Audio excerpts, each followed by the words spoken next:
So I just sent you a link that was an infographic about solar panels and how much we would need to cover the world. I will put a link so you guys can see it if you want to. And of course, this was related to our earlier Facebook conversations because I like this kind of thing because it comes through Facebook and it's an infographic and things like that. And that's why I do enjoy people who post sort of information on Facebook. I'm fine with it. I don't think that this is a very useful graph because the scale of this map is huge. Yes, you could power the world with that square area of solar panels. That's Right. great. But that doesn't include the cost of wiring it to other places. It doesn't include the cost of the solar panel. And that is a massive area. It looks tiny on this huge map, but that's probably like, a few hundred square miles. And I have to completely agree. I mean, it's the not idea is that useful. That's super great. That we could power the world with some solar panels.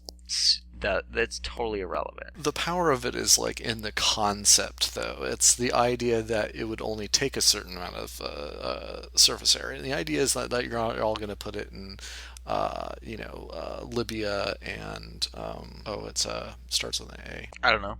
I don't know what you're talking about. Yeah, geography, right? Someone will pipe up. But the idea is that you can basically have it modular. I mean, already we're putting solar panels in like the deserts of New Mexico and Nevada. And really, if you've ever been to Nevada, we should just cover the state, honestly, because there's not much there.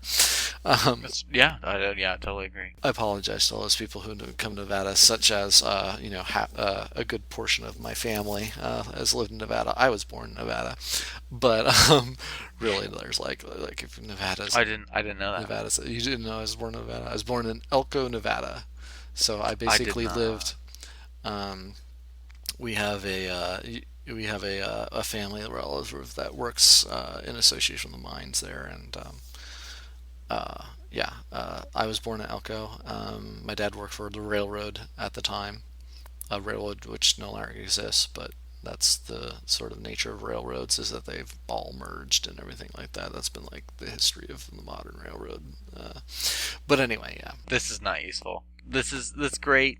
I'm all. It's not. It's like misleading. It's so unuseful. It's misleading. I have to agree with you that it is basically it doesn't cover like basically what is really about electricity is the infrastructure needed to basically support our electrical grid, and it's a whole infrastructural problem. It seems a little bit ignorant to me, and it kind of frustrates me because people share this kind of thing where they're like, "Oh, look, it'd be so great if we could do this," and no, this could never happen. It's not. It doesn't work like that. Problem comes with people's desire to simplify things, right? They want to oversimplify things. See, all we need to do is basically cover, Nevada and solar panels, and the world's problems will be solved. And it's like, no, that's not actually all of our power issues will be solved. And you're like, no, it's good. It's good. There's going to be other things. I was like, I think we've talked about this before, but I was like talking to like one of my nephews is that a good way to basically know whether information is accurate or correct that you hear from some other source is that if somebody said, okay, they've identified the problem and they're going to say all you need to do is this, and they can simplify it down to like basically a sentence or a paragraph, automatically you can pretty much know that that person is wrong, because it's one of those things where like because of the interaction of people in the world, and also between people when we basically talk about our sort of the way that we act as a union group or a community or a social group versus basically individual freedoms and individuality. Like it's going to become really complex, especially when you start talking about like how do we represent different societies and cultures. Well, typically our cultures get manifested into countries, and then countries have foreign policies and domestic policies, and like all of this end up affecting like almost every sort of problem solution sort of thing that you have that really affects a great number of people. This is what John Green means when he says the truth resists simplicity. Like when you're thinking of a problem and you're like, oh, well, we could just do this. It's it's not going to be that simple. Like, the reality of the situation is going to just resist that simple explanation. Right. And it's one of those things where, like, if you really want to have simple solutions, typically you have to go almost to complete abstractions, where you're basically going to say, we should emphasize this trait over this trait and in between these other two values, like for instance, like the big one, like that everybody like talks about is like liberty, and you're going to basically say, okay, well, is liberty as valuable as stability? Because the thing is that we all sort of live in like we're willing to basically accept a certain amount of repression if we don't have to worry about everybody bombing each other every second. It's like the idea of like nuclear proliferation or things like that. And it's just kind of like things is like, yeah, we there's a sort of aggregate at which point where like any sort of stability can become restrictive and oppressive. Meanwhile, any sort of like wide scale, oh, people can do anything they want, will sort of, could lead to like basically people having, very sort of very destructive tendencies would possibly, be amplified, especially if it's not really a culture that is used to it. It's like one of those things like where I am on anarchy is that I really value a lot of concepts and like the anarchy thing, but like when it comes down to it, our society has not had the cultural training to like live without regulation, because we've regulated ourselves so long that It's just not really possible. it's not pragmatic, and it would just cause more Right. problems. And then you get things like it's kind of like if you look at the Arab Spring, where people threw off repressive governments, but they didn't really have like an idea in mind what they would basically replace it with. And so of course you kind of had like growing pains where you had a couple of like military regimes come in power and then need to like be basically tweaked, or you had an ineffectual like civil government that didn't really was total gridlocking and severing, like it's just one of those things where like yeah, it was a very complex issue, and people wanted simple solutions, and because they decided to act in such a sort of way that the simple solution was going to cause suffering, when everybody comes to the reality that when it comes to social regulation and like basically social institutions and community building and everything like that, things get really complex really fast. The other thing we were talking about was spoilers, and I'm pretty anti-spoiler, almost. Period. Like it's one thing if you're going to talk about it and you're going to say beforehand, "Hey, I'm going to talk about this. If you haven't watched, read, listened to this, please be aware that there are going to be spoilers." Even if your spoilers are really really mild and you're really careful about what you're revealing in the book or whatever you're spoiling, I would like a warning, because I don't want my stuff spoiled hardly ever.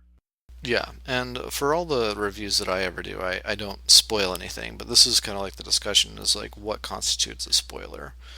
And for me, when I think about what constitutes a spoiler, it's basically the resolution of certain things. Like you can't like as far as the process of letting someone enjoy the material, like you might be able to give them a certain flavor of what is going to go on, but you actually cannot talk about the content of what is happening. So like you might be able to say that the character started out as this because that's going to be in the first 50 pages, and they kind of like moved towards this, and that was a developmental sort of thing, and that you liked it or you disliked it as a consumer. And then but with character development, you'd actually probably want to stop there, because even like their end process is going to be sort of abstract and subjective. But as far as like plot resolution, like you probably don't want to give away plot twists, but you maybe say something like, well, something happened in the middle of the book. Even that, though, even saying something happened in the middle of the book brings an expectation that I personally would never have. I go Right. into stuff most of the time trying to not have any expectations, and I don't. And if you say something like, "Oh, something's gonna happen in the middle," I do definitely think about this. Maggie kind of did it to me with a book that I recently read called Ready Player One, which I'm not going to spoil, because I don't want to spoil it for anybody, because it's a really good book and you should read it. But she basically said something happened at some point, and she was a little bit specific about it, and Mm. and most people would not consider it a spoiler, but it affected my reading experience. Yeah, I think that like the thing is that what affects your reading experience, like that's the thing of like when I'm doing a review is like if I'm doing a review of a book and something did like a plot twist affected the way that I enjoyed the book. Like a lot of books, they might kill a character or something like that. Like I did remember reading one book where they killed the character, and that was like a big substantial thing. And but they did it like sort of in the middle of the book. It wasn't like at a ending or a beginning. It was like it was. Like they killed the main character? No, they killed basically her sidekick. Uh-huh. But it hindered my ability to enjoy the rest of the book because I happened to really like the character. Like I had like the Oh. night, and I don't.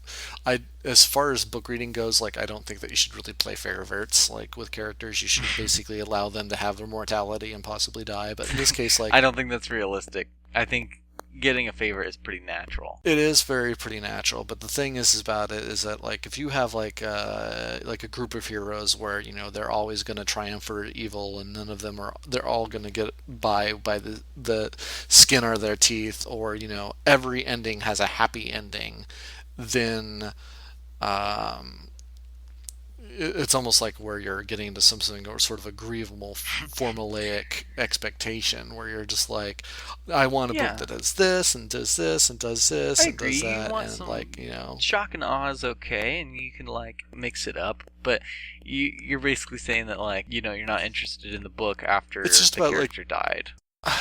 it's one of those things like where like I don't want to be in an echo chamber or just happen to have like some sort of self-affirming experience where this book is going to pat me on the back and be like, oh, you always knew that that was going to happen, and oh, you were so right when you predicted that those two would get together as a couple, and that he would beat the dragon, or this Okay, person's like, I totally agree with you. I'm so with you. I don't like that. I like it when authors or writers mix it up and change things on you. However, I'm just about to talk about spoilers for Downton Abbey. Have you watched Downton Abbey? no, I have not. Okay. Do you plan on watching Downton Abbey? I might, because it's one of those things where it's a trending social phenomenon, and I don't like to get caught up into the trend. Uh-huh. So what I'll do is I'll be like, okay, there's a lot of people who really enjoyed this. It's entered the pop culture stream.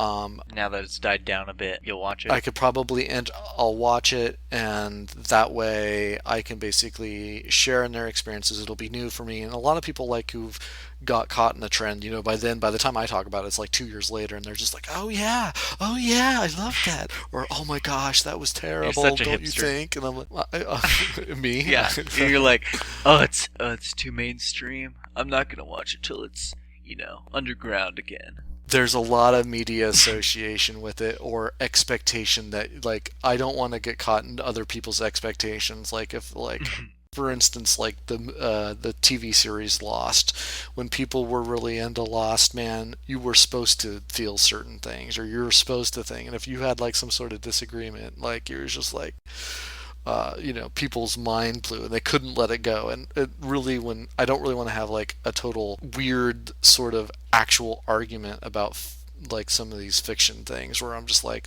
do you care about Breaking Bad or Lost way too much? Like it's just a show. I want to say something about Lost, which is that I've heard the argument that like part of enjoying a show when it comes out is that community experience, Okay. and you can't get that if you consume it later. Okay.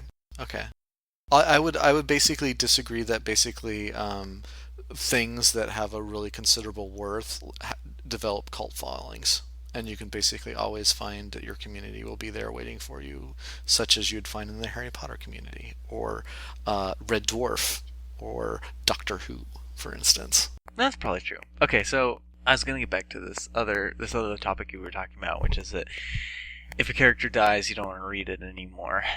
And I didn't want to spoil anything.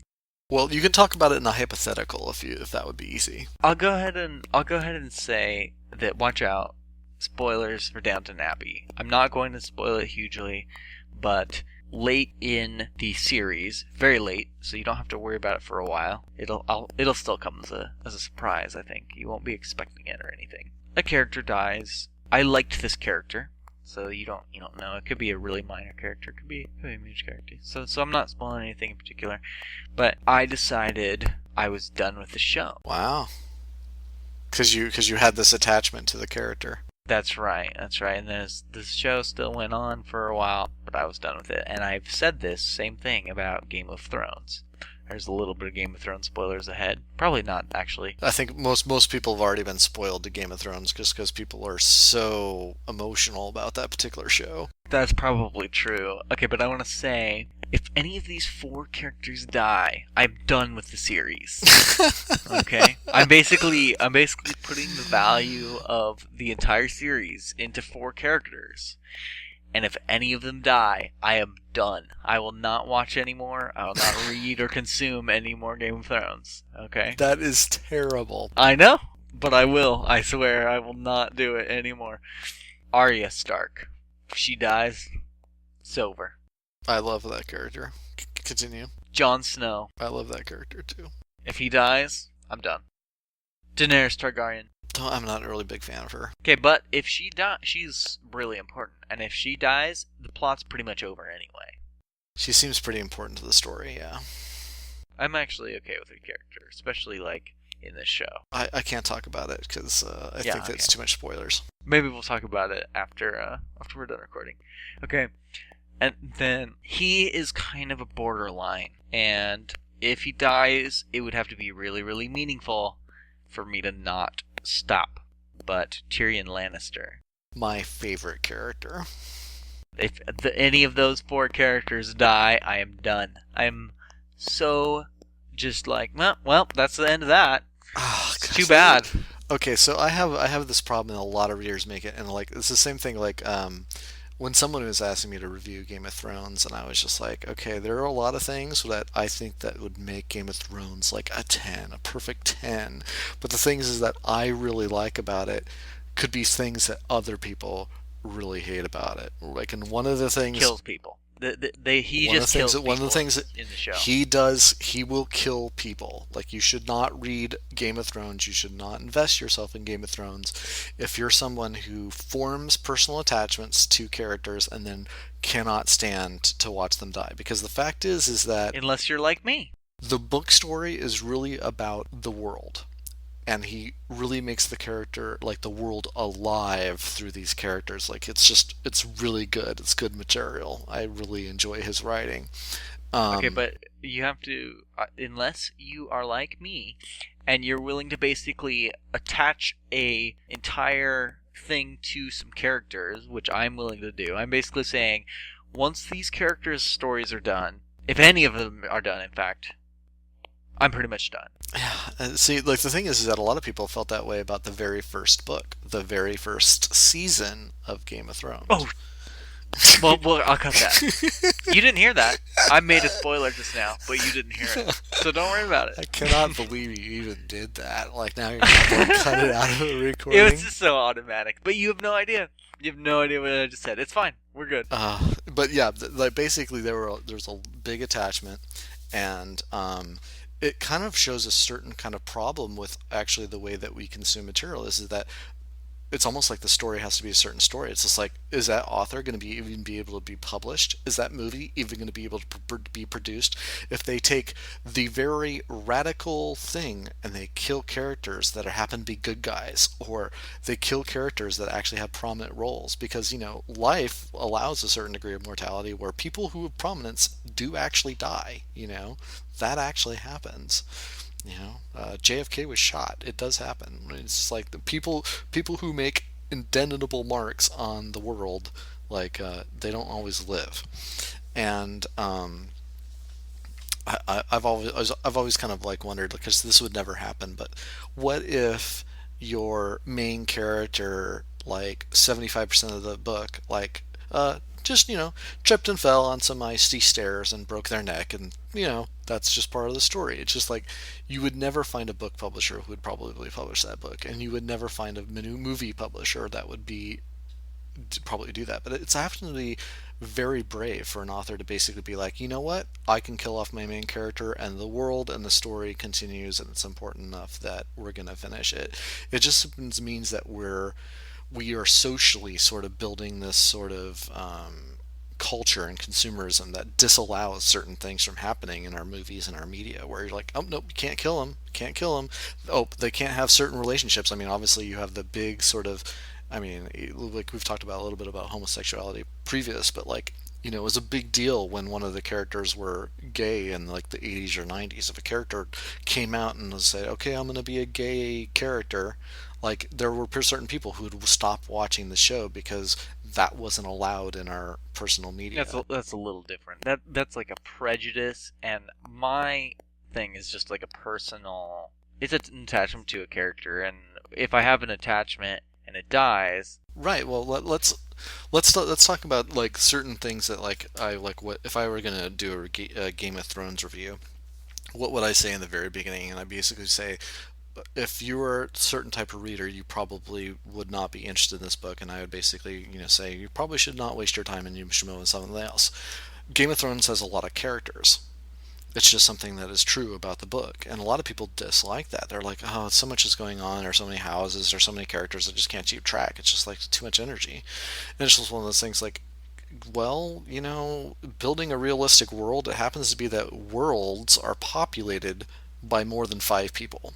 And a lot of, you know, you read a lot of fantasy, you'll read a lot of fiction, and there's like, it basically tends to, you know, authors will focus on local groups. But the fact is that if you're really going to talk about like wars and houses and policies and really like build your world up, it's going to have to involve more than 5 characters. That's just how it's probably going to have to go.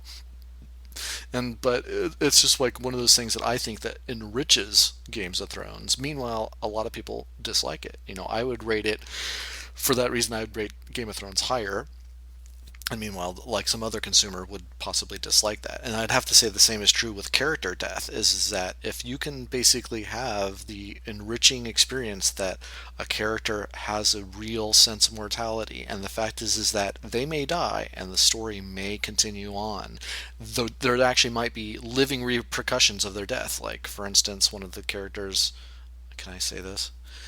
Yeah, this is introduced in like the very first half of the book, of first book of Game of Thrones. One of the characters, like, there's a legacy with their death, where it's actually backstory. They're not actually part of the story. It's oh yeah, backstory, you but can say their that's death like yeah. impacted their world. And the thing is that like you can have a very enriching experience. Let's say if you kill a major character, similar to what they did in Game of Thrones, and his death impacts the storyline. You just that's a huge spoil. You can't say that. Oh, you mean the main character? I mean, not the main character. Any There's character. no main It character doesn't in really Game of Thrones, matter. but you're talking about the first guy who's like dead at the very beginning. Yeah, I'm talking about the backstory guy. Right. Okay. Okay.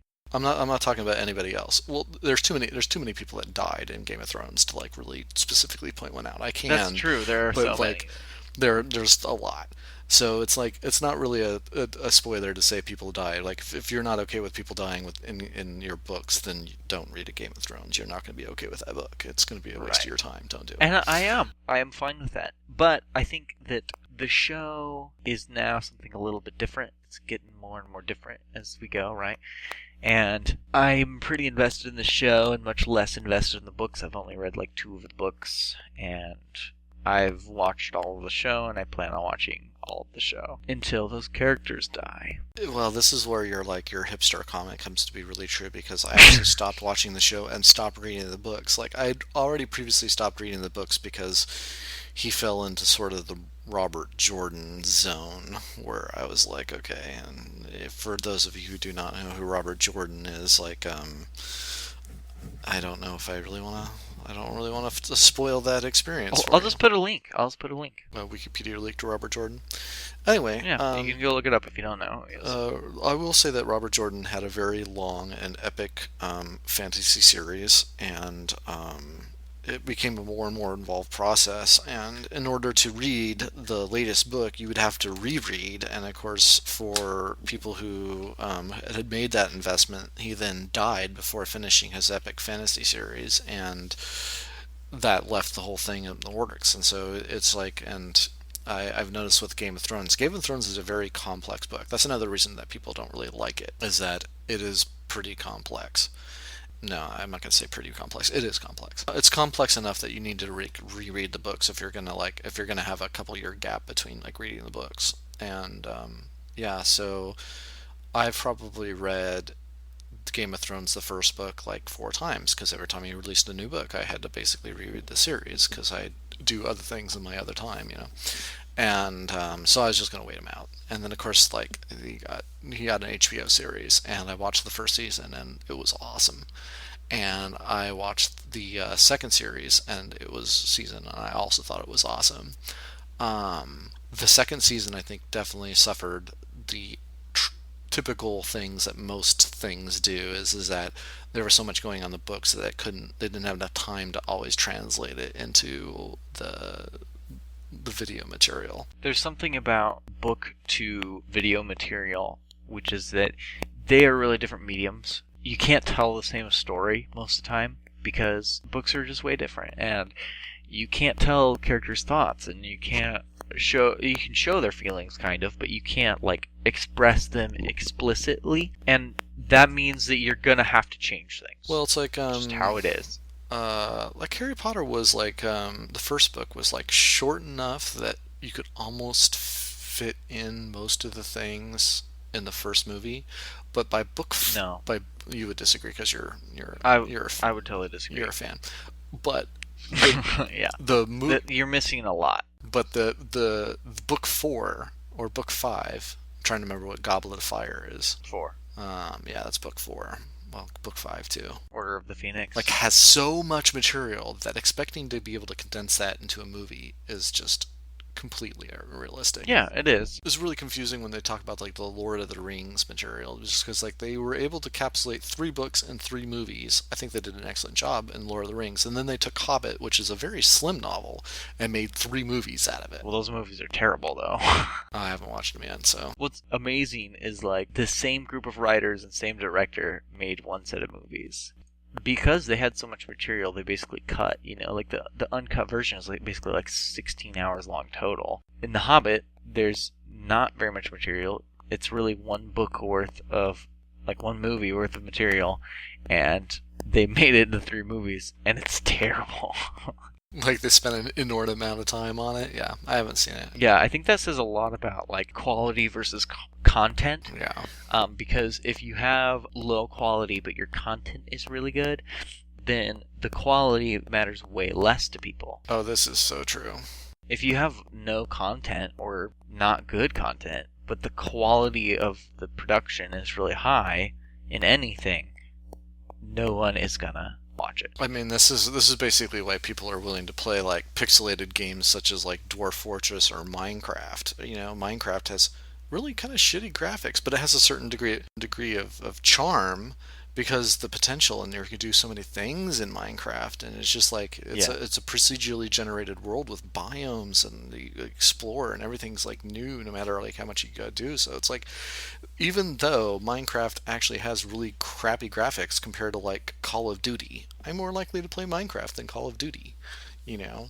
And the experience that you get out of it is completely different. Like you might waste an hour in Call of Duty just, going on death matches and killing off people, or, other first person shooters, or a lot, strictly speaking, a lot of like games with a lot of high graphical content, like they have like amazing things going on, but because they lack in content, where Minecraft has a lot of content, is like, people will choose that. And Dwarf Fortress is like a great example, because Dwarf Fortress is like it's such Looks terrible. it's such a terrible game in so many aspects, where like its user interface is terrible. Like if you don't download a separate program that's going to give you a separate graphical tile set, like you're going to deal with ASCII characters. It's all going to be commas and periods and like symbols that you haven't seen since the DOS age. It's like it's terrible. It's a like a pretty terrible game, like in a lot of levels. But if you really sit down and you play Dwarf Fortress,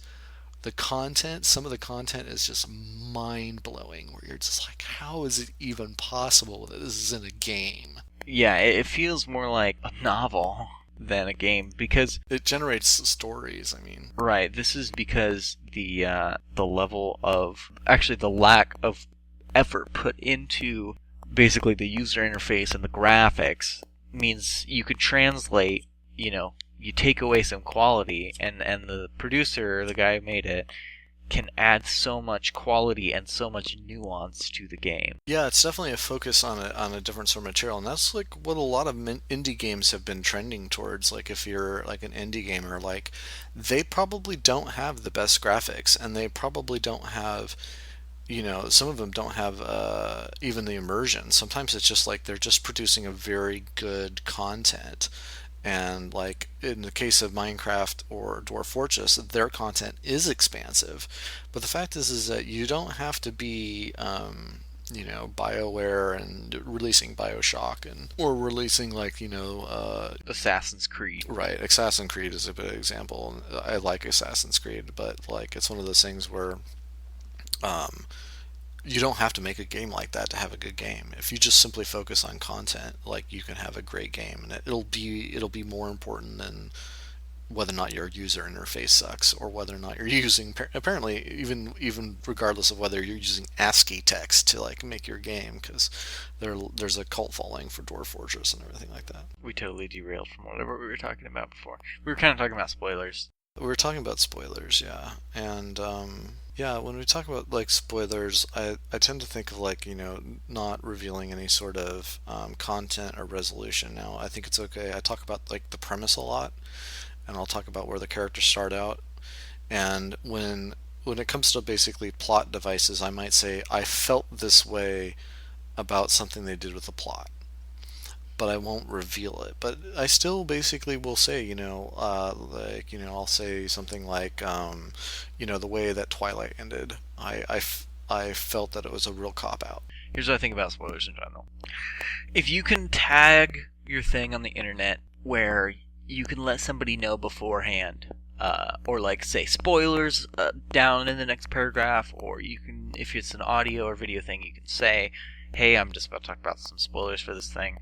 If you do that, and the people who have not watched the thing who want to watch it can avoid it, I think you're perfectly in your rights to talk about whatever you want. But I don't think it's okay. I don't think it's acceptable. I guess it's within your physical and legal rights, but I don't think it's really okay to talk about spoilers without letting somebody know, because that can ruin somebody's experience, and that's not right. It's being considerate towards their own discovery and experience of content. Yeah, and that's really all I care about. I mean, I don't like to be spoiled on most things personally, but if other people are okay with getting spoiled, as long as somebody lets them know beforehand, hey, we're going to talk about this. But we do disagree about what constitutes a spoiler. Like if I were to say I feel anything you talk about. I feel that like if I basically say something like the way that they decided to resolve the plot in the end of this story, I thought was a real cop out, and I really disliked it. I'm basically talking about that's a big spoiler. Do you consider that a big spoiler because I've talked about the end or the resolution of something? But the fact is that I've only talked about it in a certain sort of context. I've talked about it flavor-wise or feeling-wise. I actually didn't talk about anything that particularly happened. Like I didn't talk about characters. I didn't talk about like the way that it wrapped up. Like I didn't mention any specifics. But you still might affect the reading experience, and that's to me a spoiler. Like if you can give some kind of expectation or like to somebody before they have read a thing or consumed a thing, if you're like, this is how I felt about it. Well, unfortunately, like an in-depth review basically has to say whether you liked something about it. Did you like the beginning? Did you like the middle? Right. Did you like the end? Reviews have spoilers. I think that's fine. They're gonna have this is the thing, is that a lot of people like they really disagree about what constitutes a spoiler when it comes to like a review. Like any sort of review is going to be a spoiler. You say that, oh, there was a romantic interest. It was introduced maybe in the first chapter, so you don't tend to think of it as a spoiler. But the fact is that if you came in blind, you may not even know that that person like has any interest in romance, or whether they're married or have a long-standing relationship or gay or whatever. Like like you're going to be spoiling something.